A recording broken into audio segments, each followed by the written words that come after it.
My guest tonight is Kat. She is going to school for web programming, plays a lot of video games, and is getting back into Twitch streaming. She released a few music tracks on SoundCloud and YouTube that helped act as a remedy for the things she was going through before and during her transition. I love the quote that she sent me. I play so many video games with my free time that I only just realized last week that we had a pandemic going on. Please welcome Kat. How are you today? Hey, I'm great. Happy to be here. Awesome. Did you always know you were trans, or what were some of the signs along the way, looking back? Um, I mean, yeah, I guess I did have signs when I was younger, but like it wasn't until like high school that I was kind of like struggling really with it, like dysphoria and whatnot. Like there was a time like in high school where I really felt so strongly that I was bigender, like I could just be happy with either or. Of course, that wasn't the case, and eventually I had to come out. You know, I had to let people know who I was, and um, it wasn't until I was 21 that I actually started hormones, and I'm 25 now. Yeah, I think just feeling terrible was my sign. Like I'd feel good for a month, and then I'd have a month where I was just like, yeah, I don't feel right in my body. I just feel something needs to change, you know? You said that you came out at 21 Yes, as as trans. trans, right? And I came out at 18 as bigender, which I felt was how I was, but after so much time has passed and I've been in transition, I feel like that was kind of like just me trying to reason in a way, like not transitioning. Mm-hmm. We did talk a little bit before, and you had mentioned that that when you came out the first time, they caused some repercussions. There were some issues that happened after that made your coming out as trans more difficult. Who did you come out to first Right. when you were 18, and how did that go? I had my first girlfriend when I was 18. I wasn't much of a player, but Mm, you and me she both, sister. was the first person that I came out to. I remember finding the word bigender and I was like, that's me.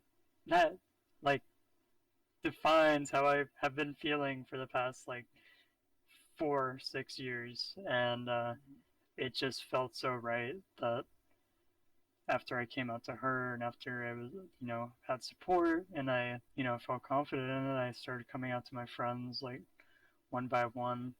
And everyone was good.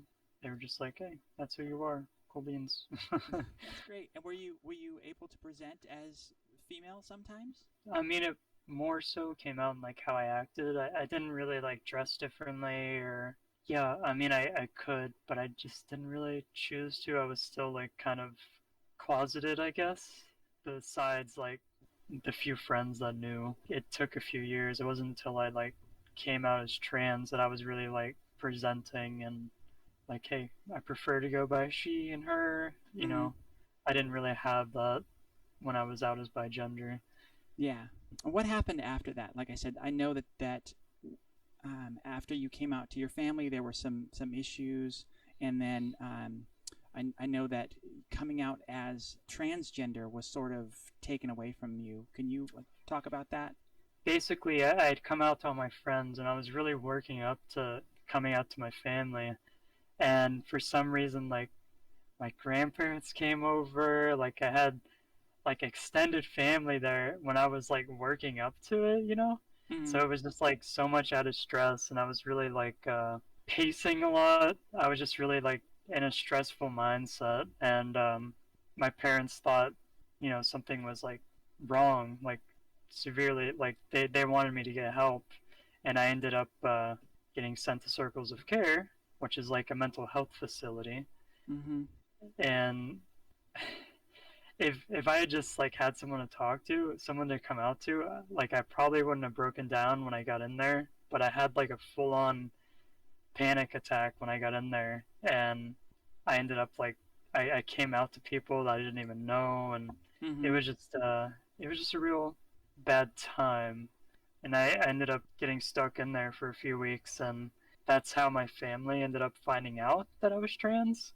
Like, I was right on the verge of coming out to them, but they found out through me being sent to circles of care that I was trans. And I still remember, like, when I got out, my dad, like, came into my room and he's like, hey, it's okay if you're gay. And I'm like, Dad, I'm not gay, I'm trans. And he's like, oh, okay. And I had to, like, explain to him what that meant. But my family was all supportive. I wish I could have come out on my own. Mm-hmm.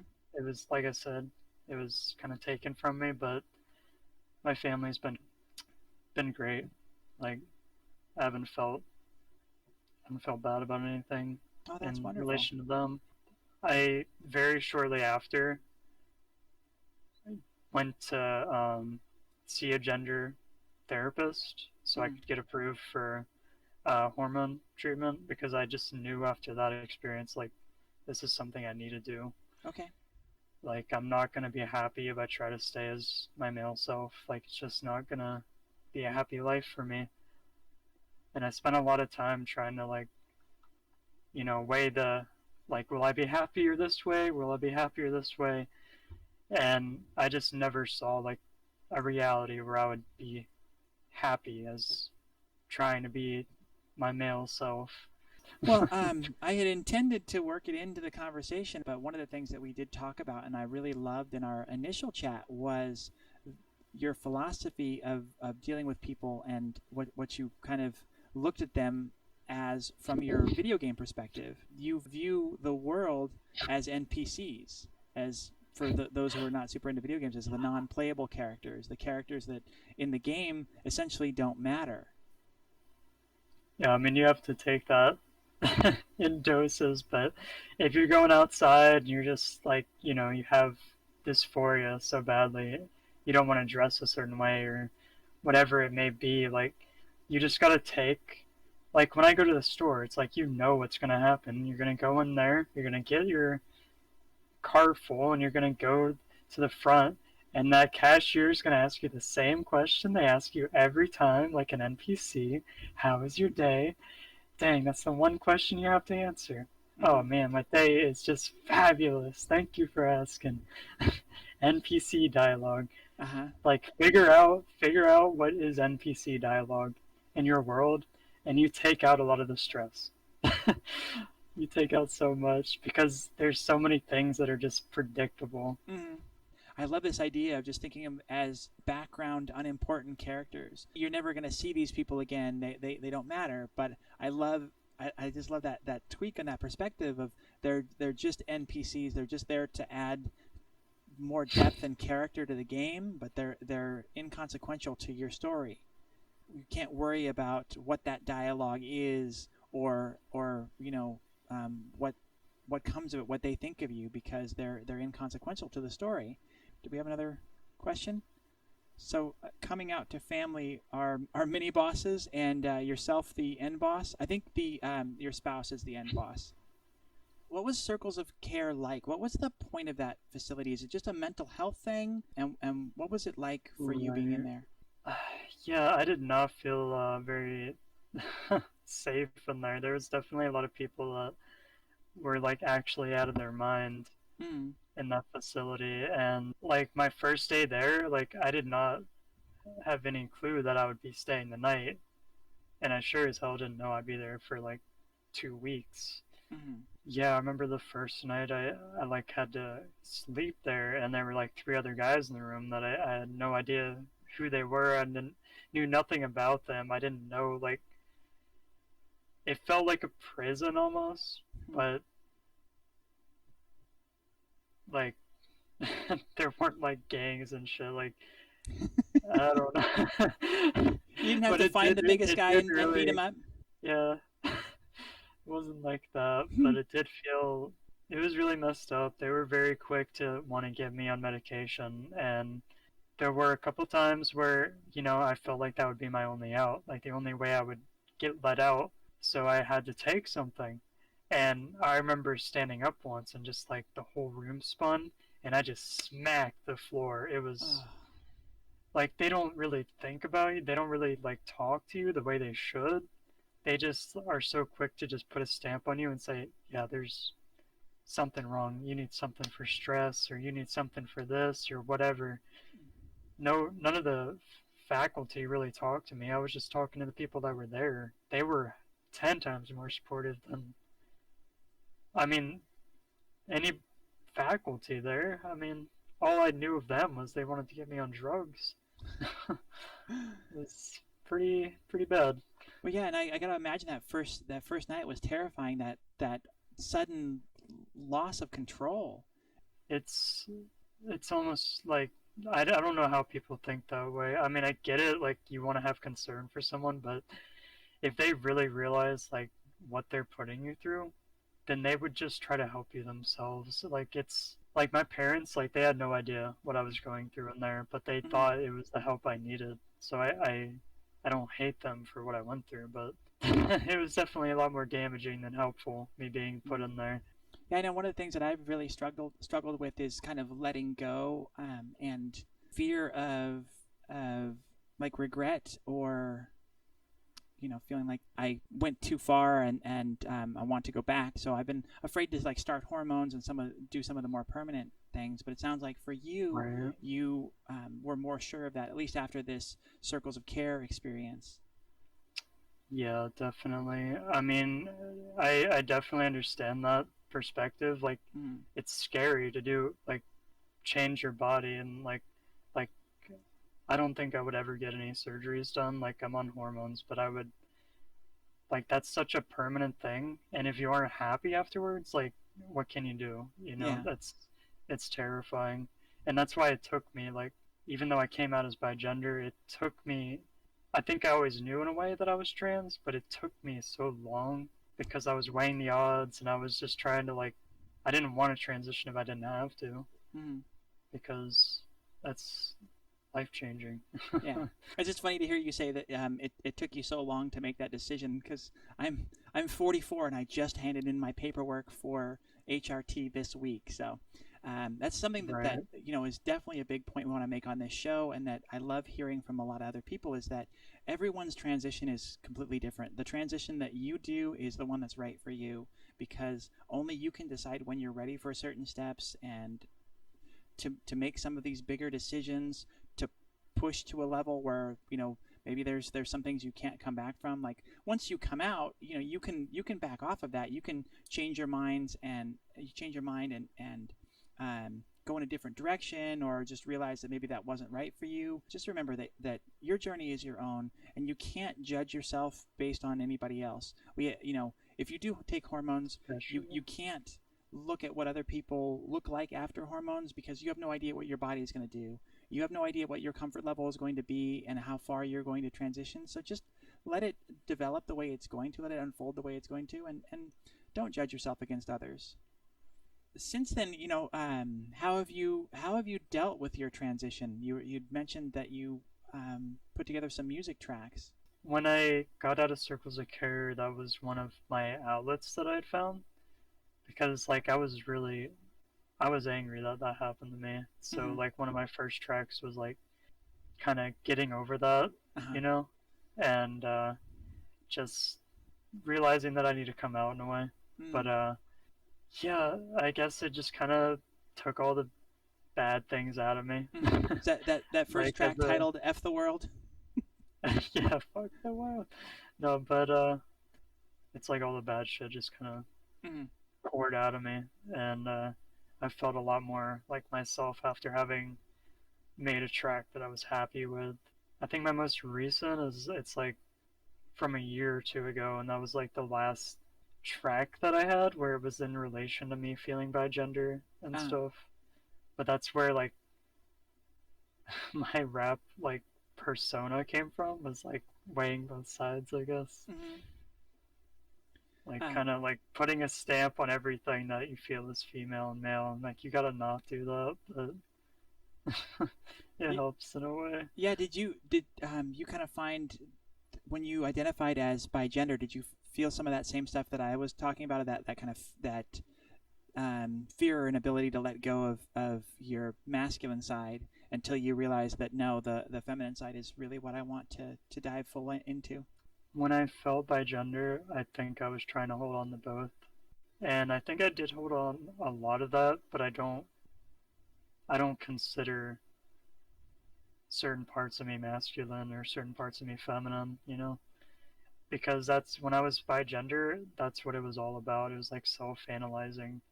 It Uh-huh. was like damaging self-analyzing because I would just want to make each thing like, is this for my male side? Is this for my female side? Mm. And And everything it had to was be not quantified healthy. and qualified into a certain box. Right. And I think a lot of trans people do that, but I Hmm. just kind of had a different word for it.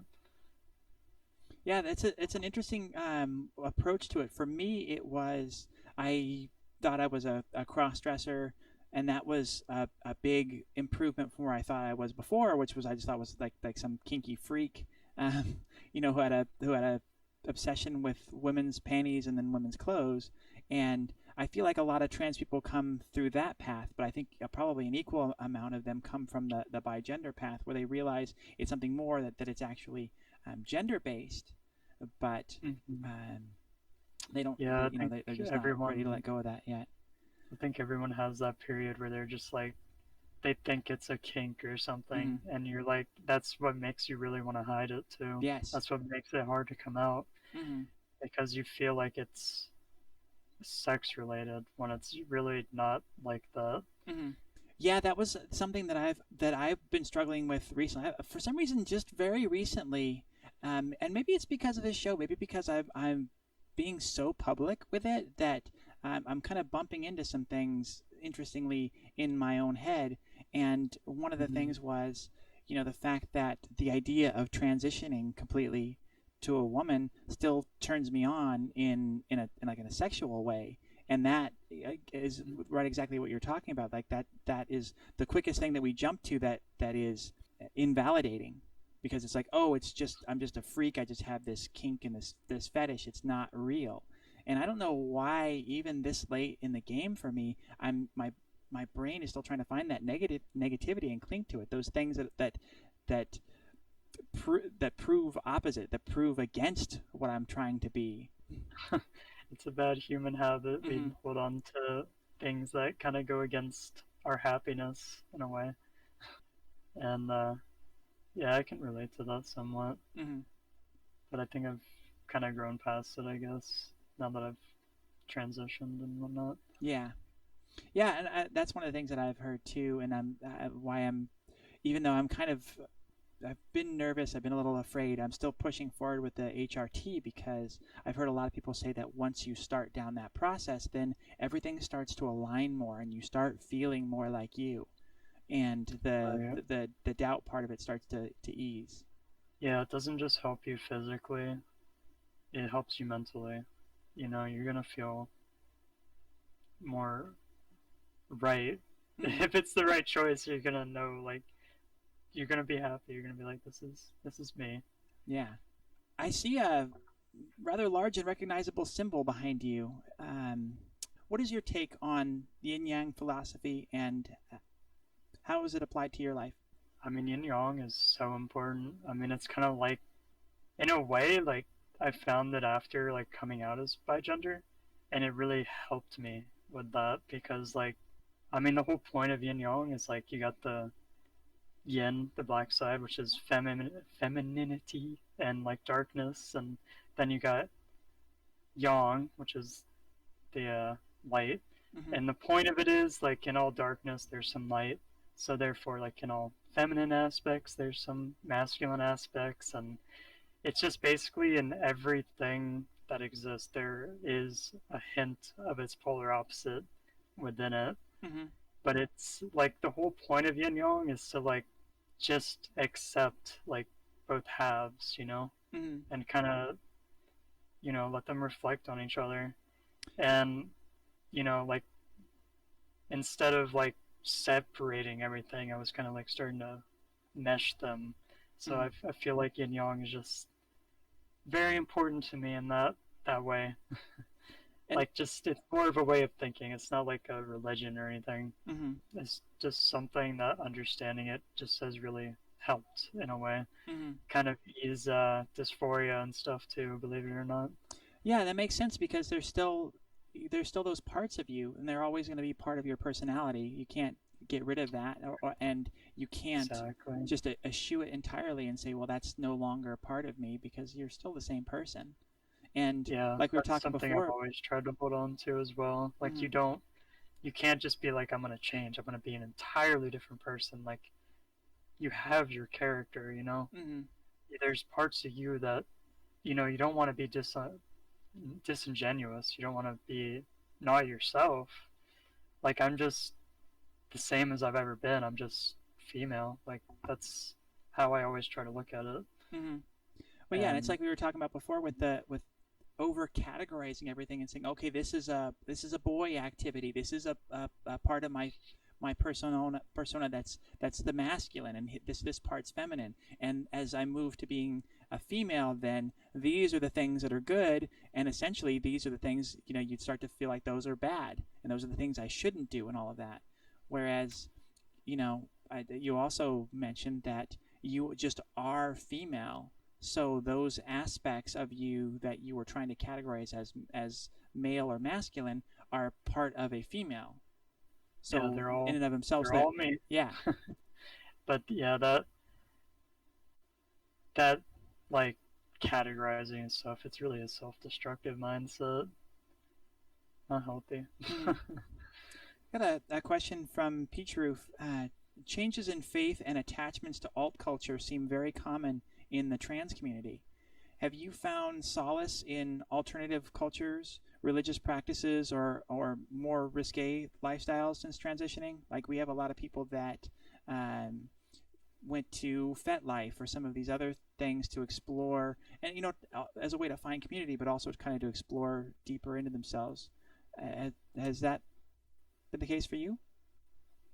I mean, I've always looked into religion. I'm not religious, but I do think there's a lot you can learn from religion. There's always like a mindset. That's like what religion is. It's a mindset, Mm-hmm. and you can learn something from each mindset or religion. And yeah, I wouldn't say I'm atheist or anything, but I just look at religion differently, Mm-hmm. Yeah, and I try to take something like a lesson from each one, I guess. mm-hmm. Another take is like religion, like it has to make you a better person, like in some way. Mm-hmm. Otherwise, I don't really see the point. Like some religions do teach awful things, Mm-hmm. self-destructive behaviors and the like. But if you can take something from a certain religion and apply it to yourself, that makes you a better person. Like that's all that matters. Mm-hmm. That's the way I look at it. You just gotta take what you can from it. How has it been since, so you've transitioned, you're on hormones, you've been at it for about 4 years now. How is it being out in the world now? Do you have a Uh, renewed sense of confidence? yeah. I mean, I get gendered correctly without having to say anything sometimes, and that feels really great. I'm just like, yeah. That's when I go back to the car and I'm like, fuck yeah. But yeah, that's happening a lot more. And I used to struggle so badly with social anxiety, Mm-hmm. and after a couple years, like it's helped so much with that. Like before, if you were talking to me like of like 3 or 4 years ago, you would get like almost nothing out of me. Mm-hmm. Like it was just so hard for me to talk because I'd just be so caught up in my head, Yes. and that's where a lot of social anxiety comes from. You're just worrying about this or that. Mm-hmm. So I think the most important thing that's come with it is just being able to talk like a normal person, for God's sake.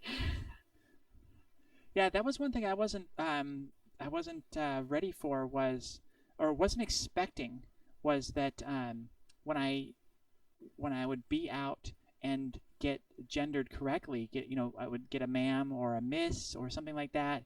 Um, I wasn't prepared for how elated that would make me feel. I Feels talk a great. lot about, feeling valid as a trans woman and all of that. And one of the things that kind of cuts under my legs is the typical story of, or the typical trans story is felt like you were in the wrong body your whole life. And I never felt that. So like, I never had that strong gender dysphoria. I had that feeling of confusion and lack of understanding, but it wasn't a clear, like, I'm in the wrong body. Um, Right. and then when I went out and I was dressed as myself and I was made up and all that kind of stuff, and I was getting gendered correctly, like I said, I wasn't prepared for how the euphoria side of that, for how great that made me feel. And it took me a little bit to realize that, that is a valid argument for being trans. Like, if you get that euphoria from being, it's the same thing as the opposite when, a lot of people have the dysphoria. Yeah, if you're cisgender and somebody misgenders you, you're gonna be like, yo, what the hell? Uh-huh. You're not gonna be like, oh, thank goodness. No. No. That feels good. What luck have you had with finding community? Have you found a good trans community? I mean, besides you, no. I just I have my own circle of friends. I don't really like try to involve myself in that too much, but it is great. Like just being here, being able to talk to you, and Mm-hmm. hopefully helping somebody Yeah. with my story. Like as you said, as your introduction to your podcast. I just, I think I feel well enough now where I don't really feel like I need that. I feel like I would be supporting more than I would be getting support from it, if Mm-hmm. that makes sense. So have you had any particular trans? You say you get gendered correctly a lot, or most of the time. Have you had any particular experiences out or being at school that are good, bad, or Bad, yeah, good, bad. either way? Yeah, like I said, my family's been so supportive, but I do get the occasional dead name every now and again, and it's just like, oh, that just crushes me. Mm. Or when I have to apply for a job and my name's not legally changed yet, so I basically have to come out to them and be Mm. like, hey, I go by Cat, not my legal name there. I used to work in a lab too, and that's where I came out, and they made me wear my name tag, even though I had to come out, and I'm like, hey, I go by Cat, this is me. And I'm so happy I left that job Oh. because it was just such a toxic environment. Mm. Just a lot of dealing with the name thing. Like, you can misgender me. I don't like that doesn't bother me so much. But if you don't call Really? me by my name, that's what actually bothers me. Mm. Like that's just acknowledgement, you know. Like if you choose to dead name me, that's just like it's just immediately disrespectful. Mm. Like it takes this. It doesn't take that much headspace to remember somebody's name for crying out loud. Yeah. Yeah. What I'm. Especially if I correct them every damn time.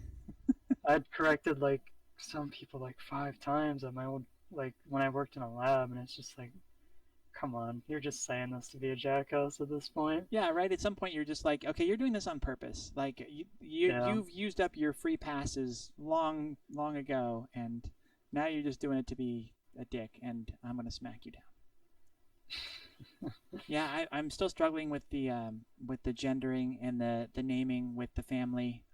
The main reason is I haven't pushed it really hard, and that's an Yeah. issue. Is you have to stick up for yourself, and you have to set those boundaries. And I'm so glad that you've had that high level of support from your family, because it can be really hard to Mhm. find that. And if they're not supporting you the way you want, it's also on top of that hard to push for yourself and advocate for yourself in that situation. I Yeah. was on a happy birthday call for somebody in my family yesterday, and after everybody else had bailed out, me and one brother and his family were talking, and the parents gender me correctly, and they're totally supportive and everything, and their kid, my nephew, still calls me uncle, dead name. And Right. it's tough. It's really hard because It it's like, is.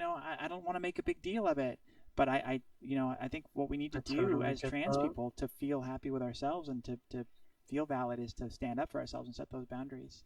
Yeah, I usually do like whatever I can to not cause conflict. It's just not worth my time.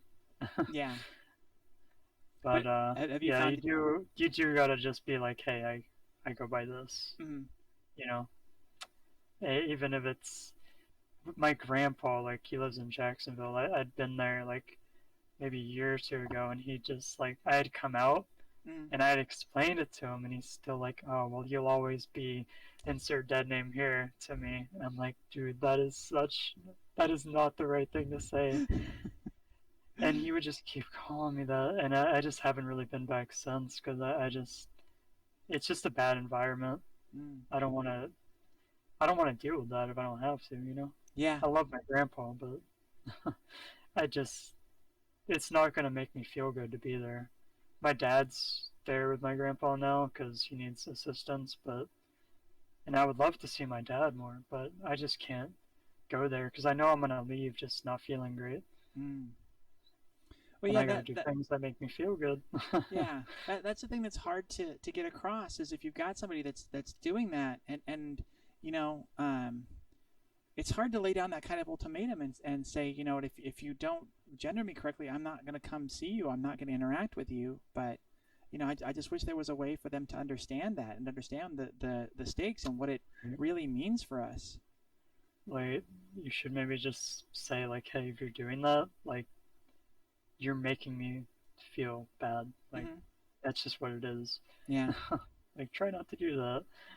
Yeah, that's one of the things we need Now to you, do on this show. I think is a course in how to, they always have those courses in tough um, handling tough discussions, especially like in a work environment, and just basically how do you deal with this situation, and then here's the correct answer, because they're so tough. Like you kind of hinted at, what do you say mm-hmm. sometimes because you don't want to start a conflict. You want to Yeah, keep it short, matter of fact, and blah blah blah. And then, but in those situations when it doesn't sink in, or they resist it, or they fight against it, um, that's when it gets tougher. That's when it gets really tough. right. Madison in the chat says that her dad called her she/her for the first time today. Oh, that's beautiful. Isn't that? That must be the Congratulations. best feeling in the world. Yeah, that's wonderful, Maddie. Have you gotten into shopping? Do you find fun in that, Kat? I find that very stressful. Stressful? And also, like, I've been cycling my closet a bit, but I still got a lot of my old clothes. I'll wear a t-shirt, whatever. Hmm. But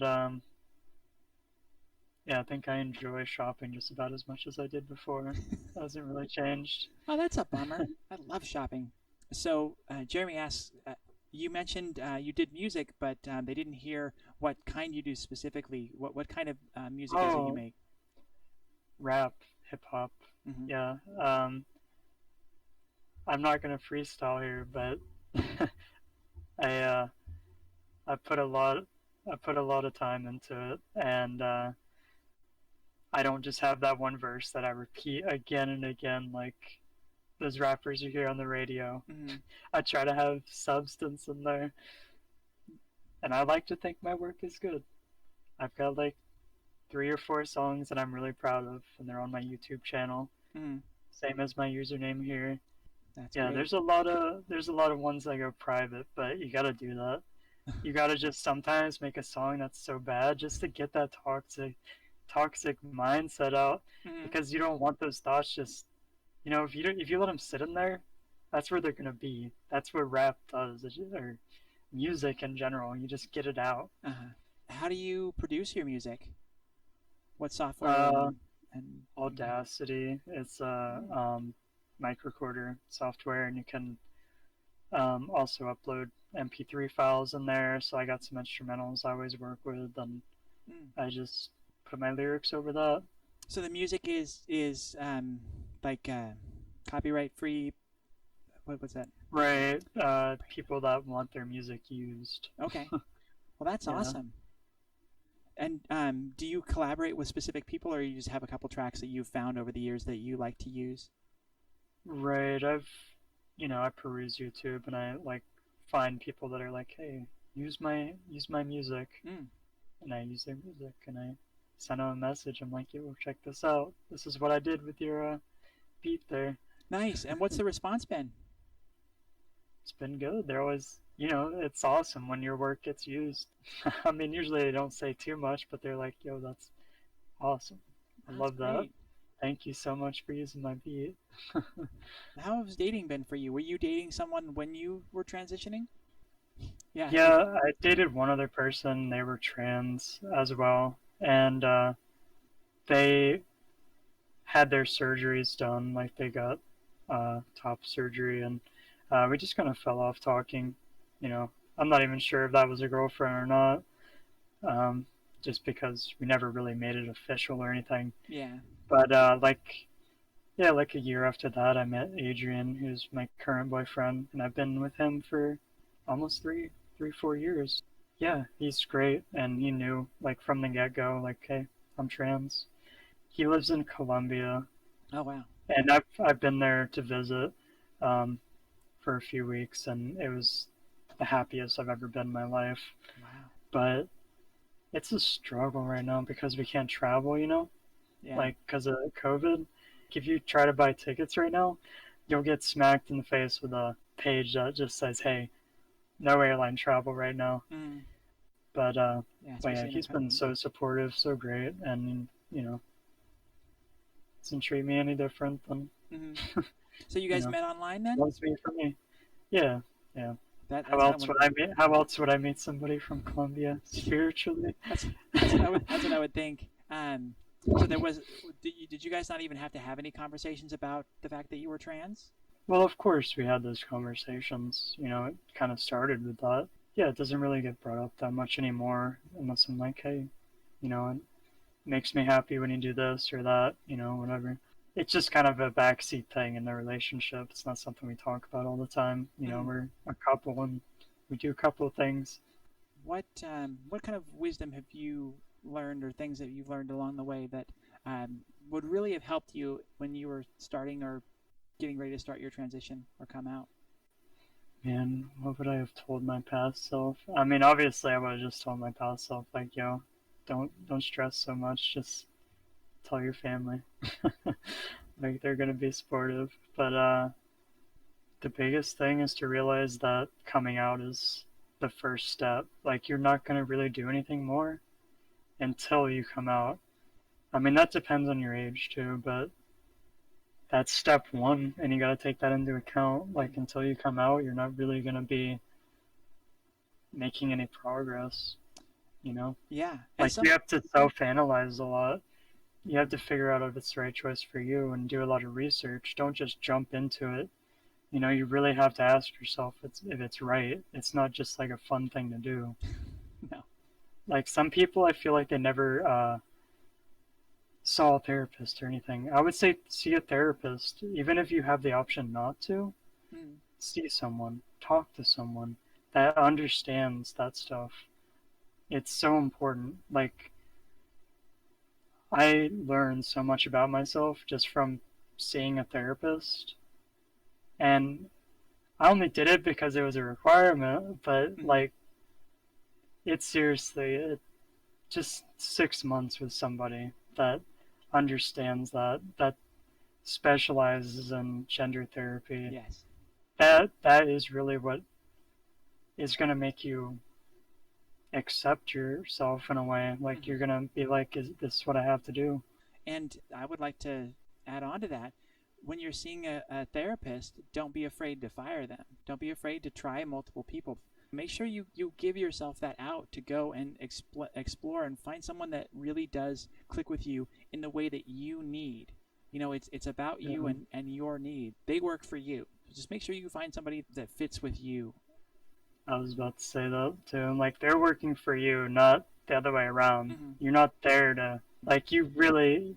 If it's not working, you just cut them off. You say, hey, whatever, see ya. Yeah, I have an They're a issue with. therapist. They're not your pal. Like, Mhm. of course you're gonna form a bond with them, but Find someone better if it's not working out. Just ask them for a suggestion for somebody else. Like, it's not going to come off as offensive to them. Mm-hmm. That's what they're there for. They know people. They can probably find you somebody better. Mm-hmm. Yeah, that's good advice too. If you're So looking for a better therapist, actually ask your therapist. mm-hmm.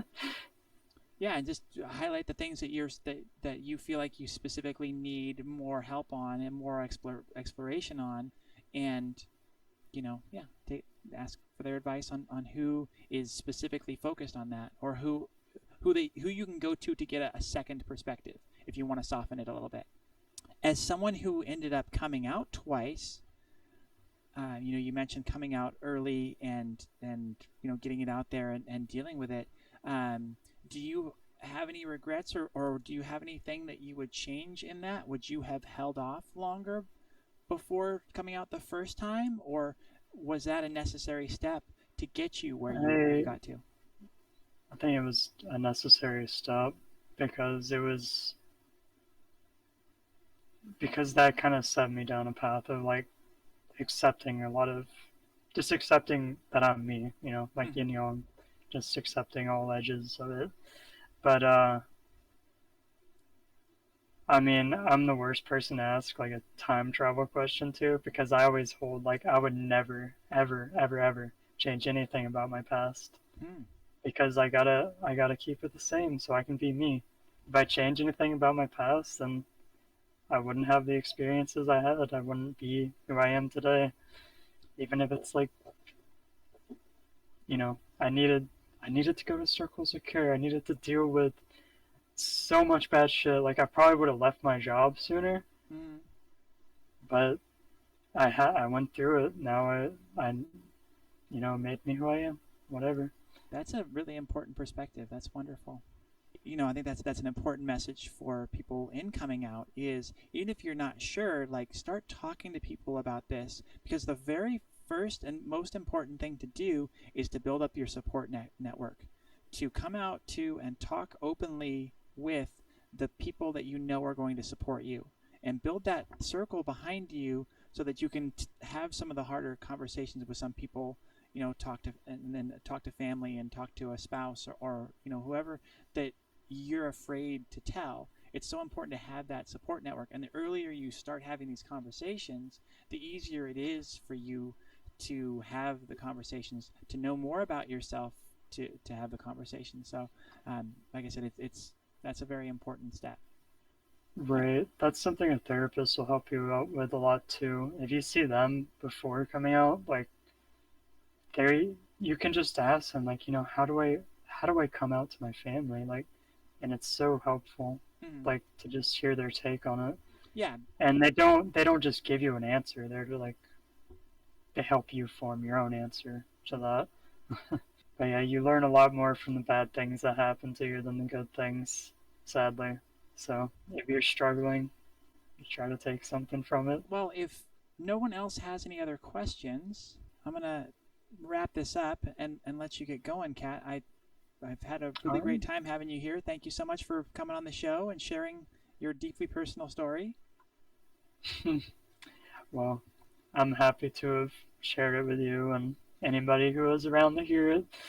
As we Happy to be here. Thanks for having me. That's awesome. Yeah, as we said before, you can find her on Twitch at CatsHaveEars, as you can see under her picture there, and you can find her on YouTube under the same name. All right.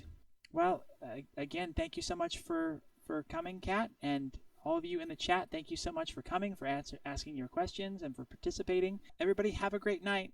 Love you. Thanks.